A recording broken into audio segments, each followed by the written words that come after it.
amigos, nós estamos aqui hoje para falar sobre as fontes da síndrome do pânico. Situações extremas de estresses relacionados, por exemplo, a crises financeiras, brigas, separações, mortes na família, experiências traumáticas na infância ou situações de assalto ou sequestro. Tudo isso pode compor aí a síndrome do pânico. Um episódio de pânico, quando que ele começa? Ele começa exatamente com um estímulo que pode ser de natureza real ou imaginária, que libera adrenalina. E esse hormônio, ele tem a função de preparar o nosso corpo para fugir ou lutar.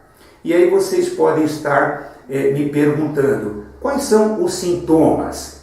Os sintomas, eles podem vir em formas de aceleração dos batimentos cardíacos, falta de ar, dilatação das pupilas, tremores no corpo, nas mãos e um excesso de ansiedade.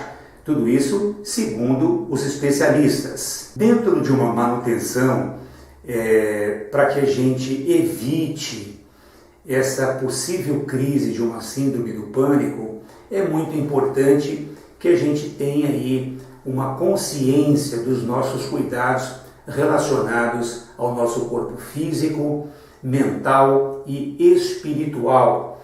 Esses cuidados, eles servem para quê? Exatamente para que no momento de um revés na vida, no momento de um alto nível de estresse, diante de situações corriqueiras, onde aquela pessoa ela é constantemente testada de uma capacidade maior de paciência, de tolerância, onde ela esteja passando, por exemplo, por um longo período de dificuldades relacionados aos setores cotidianos da vida, tudo isso vai colaborando para minar as forças de uma pessoa. Então veja, se ela não tiver esta consciência e dependendo da demanda que ela tenha acerca dos problemas da vida diária, como eu disse, certamente ela não vai encontrar forças, ela não vai encontrar uma boa resistência orgânica, um sistema imunológico capaz, de enfrentar essas adversidades. E aí, com isso, o sistema orgânico e fisiológico, eles passam a sofrer.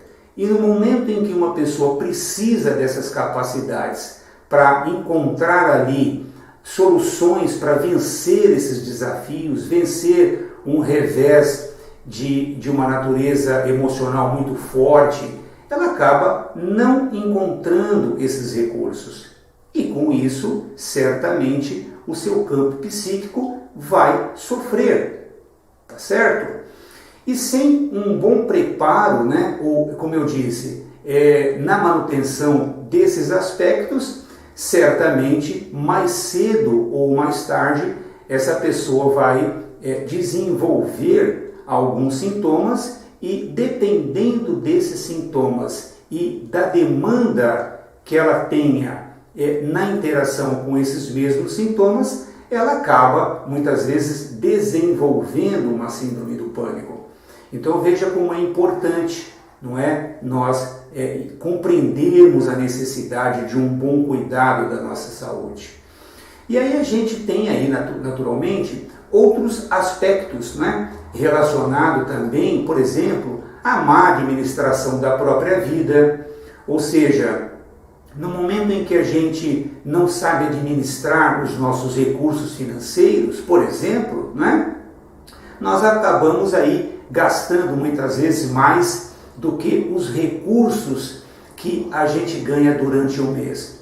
Agora imagine uma pessoa vivendo uma experiência dessa de uma maneira constante, anos pela vida, sofrendo com problemas financeiros, sabendo que num determinado momento ela pode receber uma ligação de uma cobrança, ela pode receber uma visita, ela pode receber uma carta de cobrança Agora veja, se isso se tornar uma constante na vida dessa pessoa, ela vai acabar desenvolvendo algum sintoma relacionado, não é, ao medo, por exemplo. E aí qualquer ligação, qualquer campainha que toque, qualquer pessoa que vá ali visitá-la, ela pode, sem dúvida alguma, atribuir a uma imagem de um cobrador, não é? Por exemplo, no caso de uma pessoa que já foi assaltada por um motociclista, por exemplo, no momento em que um motociclista se aproxima desta pessoa, depois que ela viveu uma experiência dessa, automaticamente o cérebro vai acionar aquele mecanismo de luta e fuga que eu me referi lá no início dessa nossa conversa. E com isso, aquela pessoa que simplesmente se aproximou com uma moto já vai desencadear no seu subconsciente aquela imagem, né, daquela experiência negativa que ela passou. Então, todas as vezes que ela ver um motoqueiro, ela vai atribuir a uma situação de alto nível de estresse, tá? Uma outra coisa importante para a gente falar também aí é com relação aos erros recorrentes que por vezes a gente acaba cometendo. Então, uma autoanálise acerca de nós estudarmos os nossos pensamentos, estudarmos os nossos comportamentos, observar de que maneira que nós estamos interagindo e nos relacionando com o mundo e com as pessoas, a nossa forma comportamental, talvez um pouco mais caprichosa ou exigente, né? O fato de às vezes a gente não ser um pouco mais flexível dentro de algumas situações, o fato da gente às vezes não querer abrir mão de uma ideia, ficar alimentando uma ideia pelo simples fato de não ter que reconhecer que a nossa ideia não era a melhor e a gente, por teimosia, continuar batendo ali na mesma tecla. Ou seja, essas funções também comportamentais, elas podem muito influenciar situações de um gerenciamento orgânico que vai exigir mais de uma determinada conduta, porém, como eu disse, às vezes essa nossa parte orgânica, ela não está bem preparada. E no momento em que a gente exige do nosso corpo uma frequência de embate, ele vai reclamar. E aí o corpo como um todo vai tentar aí fazer um gerenciamento desses embates, porém sem lastro. Porque no início de uma situação, a gente até tinha ali uma capacidade maior de gerenciar aquilo com os próprios recursos. Porém, como isso foi se tornando uma frequência, né, na nossa vida, aí a gente foi, como disse, sendo minado nas nossas capacidades. Então, por isso é tão importante o trabalho do autoconhecimento, para ver até onde a gente pode, com os nossos próprios recursos, evitar viver uma vida, não é, de estresses. Determinados estresses, eles fazem parte da vida. Porém, alguns, a gente tem a capacidade de alimentá-los com a nossa forma de pensar, de sentir e de agir. Então, dentro desse sentido, nós podemos sim nos tornarmos pessoas mais flexíveis, mais tolerantes e mais compreensivas, exatamente pensando na qualidade da nossa saúde. Se nós estamos passando, por exemplo, por uma situação de depressão ou síndrome do pânico, o que nós temos que fazer? Nós temos que compreender este momento em que nós estamos passando, não é? Buscar ajuda profissional, restabelecer as nossas condições, erguer as mangas e voltar à luta nosso dia a dia, do nosso cotidiano, da nossa vida. Adianta, por exemplo, eu pensar em mudar de emprego se eu acho que aquele emprego é o responsável por eu estar experimentando aquelas situações de grande estresse que me desencadeia, por exemplo, os tremores nas mãos, a palpitação, o aumento das pupilas, um batimento cardíaco acelerado. Vai adiantar eu trocar de emprego? Vai adiantar eu abandonar aquilo que hoje eu estou fazendo e que eu tanto lutei para construir, imaginando que a causa do problema está ali no meu ambiente profissional? Ou eu preciso rever os conceitos da minha vida, ver de que forma que eu estava me relacionando com tudo aquilo em que eu estava sendo convidado a assumir e compreender também que o meu preparo não era suficiente para aquela demanda a qual eu imaginei que eu iria conseguir.